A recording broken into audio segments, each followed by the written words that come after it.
We're reviewing a book that starts with a man getting his entire first paycheck stolen by his boss. It's called BALOGUN, an autobiography by Professor Osaren Emokpae, and my colleagues and I are breaking down his journey today. He went from an 18-year-old clerk being extorted and abused to becoming a top marketing executive and corporate strategist. The book covers his time transforming companies, getting fired after choosing teaching over a corner office, and his early banking work that funded his Marxian economics thesis. This book is dedicated to his wife, Reverend Dr. Mrs. Osaren Emokpae, and it's a raw look at resilience in Nigerian corporate life. Chapter 1. You Are Ungrateful. The author narrates his early dehumanizing experiences and how society seemed so unfair. People treated each other like commodities, and dignity felt constantly under threat. Professor Emokpae explains what it meant to be called a BALOGUN, a title that literally means chief of war. At 18, he got his first job as an education board clerk.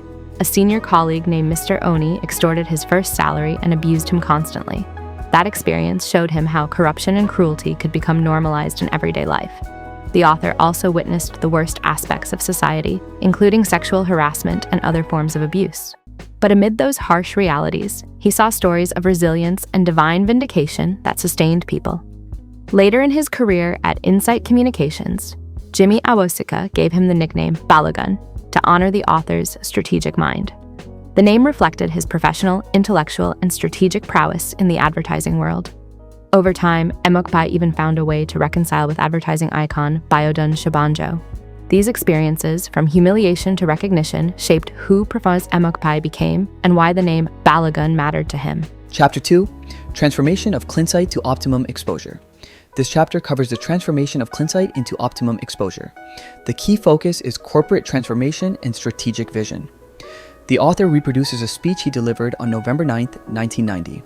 At the time, he served as Group Strategic Planning Director of Troika Holdings.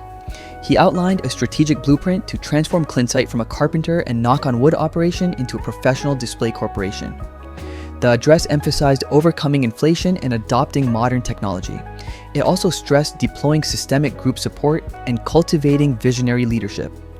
The company was subsequently renamed Optimum Exposures to reflect its new direction. Chapter 3. Sack and Redemption. The chapter examines Professor Emokpae leaving Troika and Gray and his path to redemption. His position at Troika gradually declined after he asked to become managing director of Insight. BALOGUN Shabanjo gave him an ultimatum to choose between part-time academic teaching and his role at Troika. Emokpae chose academia and stepped down from his role at Troika. The narrative then backtracks to his recruitment into Insight in 1987 from Unilever. Before that, he had entered the civil service by a random paper lottery draw in 1974. His early life included high academic achievement in the GCE exams. He went on to study at the University of Calabar, where his academic record stood out. Chapter 4. Barclays Bank and Project. The author worked as a foreign exchange clerk at Barclays Bank in Benin. The author also served as a savings clerk in Ughelli. Those roles taught him meticulous attention to detail and the discipline of daily ledger reconciliation. Through the author's banking access, he gathered data for his university thesis under Professor Escortuoyo. The author researched and applied Marxian economics to evaluate how local banks favored the wealthy over the poor. The thesis revealed patterns of preferential services and limited access for lower-income customers. After graduation, the author undertook his NYSC teaching posting in Ikparechere, Imo State. Following that, he completed a 2-month stint as a Grade 2 auditor in Bendel State, now Edo, and Delta State. Chapter 5. Guinness and Fertilizers. In 1977, the author worked briefly as a bottling supervisor at Guinness Nigeria Limited. His role put him on the factory floor observing every stage of the bottling line. The process included washing, inspection, filling, capping, and pasteurization. One day, the author drank unpasteurized beer right there on the shop floor and became drunk. He feared he would be fired for his mistake. Instead, his manager, Mr. N.N. Amma, forgave him and showed grace rather than anger. That act of forgiveness taught the author a lasting lesson about compassion in leadership. In Chapter 6, the focus is on Unilever and how corporate entry, internal politics, and marketing warfare shaped careers and products. The author recounts being recruited as a management trainee at Lever Brothers in October 1981. He describes an informal ethnic divide that existed between the marketing divisions at the time. Professor Emokpae's professional growth was guided by mentors such as Seni Ayeola and Tosin Atiwalogun. A central episode was the strategic market warfare to relaunch Omo detergent in northern Nigeria. Their target was to combat PZ Elephant Power brand, which dominated the region. The campaign involved product reformulation to better suit local washing habits and water conditions. They introduced targeted regional packaging that reflected local preferences and identities. Localized consumer promotions were rolled out to connect the brand with everyday shoppers in the north. Combined, these tactics formed a focused marketing offensive that reshaped Omo's presence in northern Nigeria. Chapter 7, To Be or Not to Be. The key focus is corporate climbing, promotional hurdles, and a later transition to advertising. The author progressed from management trainee to brand manager, handling Key Soap, Sunlight, Vim, and test launching Rin detergent bar. The author later advanced to the role of senior brand manager. An internal interview panel initially resisted the author's promotion. Tosin Atiwalogun stepped in to intervene on Professor Emokpae. That led to a direct interview with Chairman Dr. Michael Omolayole. Despite strong promotional wins like quadrupling Vim sales, the author decided to leave Unilever in July 1987 to join Insight Communications. Chapter 8, Years of Magic. Professor Emokpae spent 13 years at Insight Communications, watching it grow into something incredible. The author spent 13 years at Insight Communications, watching it grow into something incredible. By the time the author left, it was doing over 2 billion naira in turnover. The author transformed Insight from a one-handed, creative-heavy agency into a multi-dimensional force. The author established strategic planning, corporate planning, account planning, and research units. Those new units allowed the team to compete for and win major pitches. The team won pitches for Nestle, Nasco, DHL, and USA. The author also navigated complex boardroom dynamics with Biodun Shabanjo, Jimmy Awosika, Richard Iba, and Kola Ogunda. Those years were a time of rapid growth and strategic expansion at Insight. Chapter 9, Halogen Security. This chapter focuses on conceptualizing, launching, and managing a private security firm.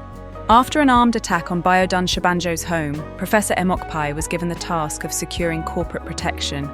He was asked to build protection for corporate executives and assets.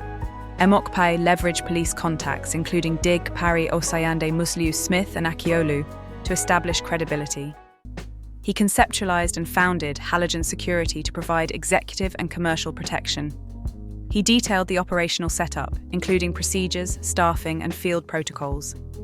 The author formed technical partnerships with companies, including Coin Security in South Africa. The author had to manage an unjust police arrest that accused them of a fake coup plot. The author eventually left Halogen to return to his independent vision. Chapter 10, Era of Fortunes and Losses. The focus here is on conglomeration, team building, and tragic losses. The author describes the massive expansion of the Troika ecosystem into multiple spin-offs. Those spin-offs included MC&A, Scamprint, Quadrant, Mediacom, Media Perspective, and Optimum Exposures. The author highlights key executive hires he brought into the group. The narrative reflects on a tragic period marked by the high-profile losses of key corporate executives. Among those lost were Dr. Nwogu Okere and Courage Ogbebor. These events cast a shadow over the company and its leadership. Ultimately, the author moved out of Insight and into Mediacom. This transition led to his final exit from the group. Chapter 11, The Formation of Pertcom and Partners and Taking on the World. After leaving Troika, Professor Emokpae started his own conglomerate called Pertcom and Partners.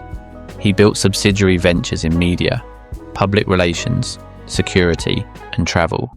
He appointed Yemi Okumajida as non-executive chairman. The group quickly won high-profile accounts such as Wamco, Tantalizers, MDS, and UPDC. They also forged international partnerships, including Young and Rubicam. Despite early success, operational mismanagement and client overconfidence began to hurt the business. The company lost accounts and suffered from growing internal friction. Okumuide falsely petitioned church leadership against Professor Emokpae and then resigned. These events undermined the firm's stability and reputation. Chapter 12. Come back home. We are in a deep hole. After losing major accounts like WAMCO and UAC, the author faced immediate operational fallout. Professor Emokpae was called back to restructure and salvage the core business operations. The immediate priority was stopping the bleeding and stabilizing day-to-day operations. The author decided to transition away from relying solely on agency revenue.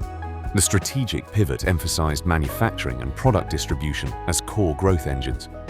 The author partnered with MDS Warehousing to handle logistics and distribution efficiently. The author launched their own milk brand, Uralat, to capture margin and control the supply chain. The goal was to rescue failing operations while building sustainable, vertically integrated revenue streams.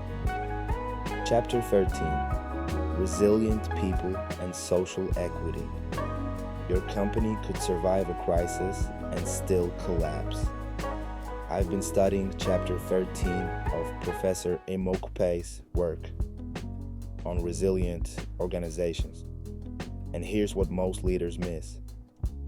Financial reserves won't save you if your people don't trust the organization anymore. Real resilience comes from nurturing human capital, maintaining equity, and keeping your brand grounded when everything else is shaking. Because when the shock hits, your balance sheet might hold, but your people decide whether you bounce back. Chapter 14, Divine Help. This chapter examines the role of faith and spiritual intervention in corporate survival. The author focuses on how divine help guided decisions when human strategies failed. The author recounts spiritual interventions that helped avoid business landmines and collapsing deals. Debt challenges threatened the company, yet unexpected doors opened through prayer and faith. Betrayal and ethical dilemmas tested leadership, and spiritual grounding provided clarity. Ethical principles and prayer shaped corporate decision-making in crisis moments. These spiritual strategies open unexpected financial and global opportunities.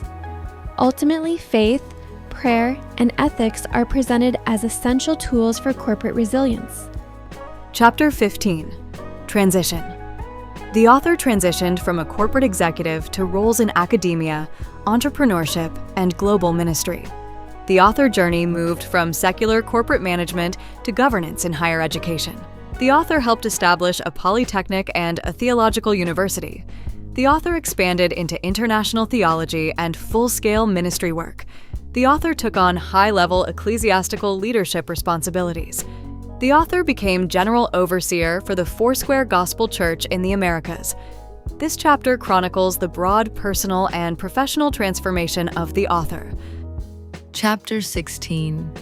Nearly Governor or Ambassador. The author was once almost appointed to a high public office in Nigeria. The author came close to being nominated for a governorship. Ambassadorial postings were also discussed for the author. Political contacts and offers kept coming over the years. The author missed several public appointments by narrow margins. These brushes with power made the author reflect on statecraft and service. In the end, the author chose entrepreneurship, academia, and global gospel work. The author preferred nonpartisan impact over partisan politics. I want to use this opportunity to thank all my co-collaborators. This last chapter is titled My Lapo Journey, Chapter 17. The key focus is microfinance governance, board leadership, and social empowerment. Document the author's role and journey with LAPO, known as Lift Above Poverty Organization. Professor Emokpae also describes work with LAPO Microfinance Bank, expanding access to financial services. The author, Professor Osaren Emokpae, outlines his contributions as a board leader and chairman. The author drove improvements in institutional governance and strengthened board practices. The author helped expand financial inclusion for low-income entrepreneurs across Nigeria. Professor Emokpae applied corporate strategic planning to scale microfinance operations nationwide. Core takeaway from this autobiography: BALOGUN is an indispensable, fast-paced, and brilliant read. It is highly recommended for corporate executives, budding entrepreneurs, and faith leaders who want to learn how to navigate organizational complexity without losing their soul. Get a copy today on Amazon.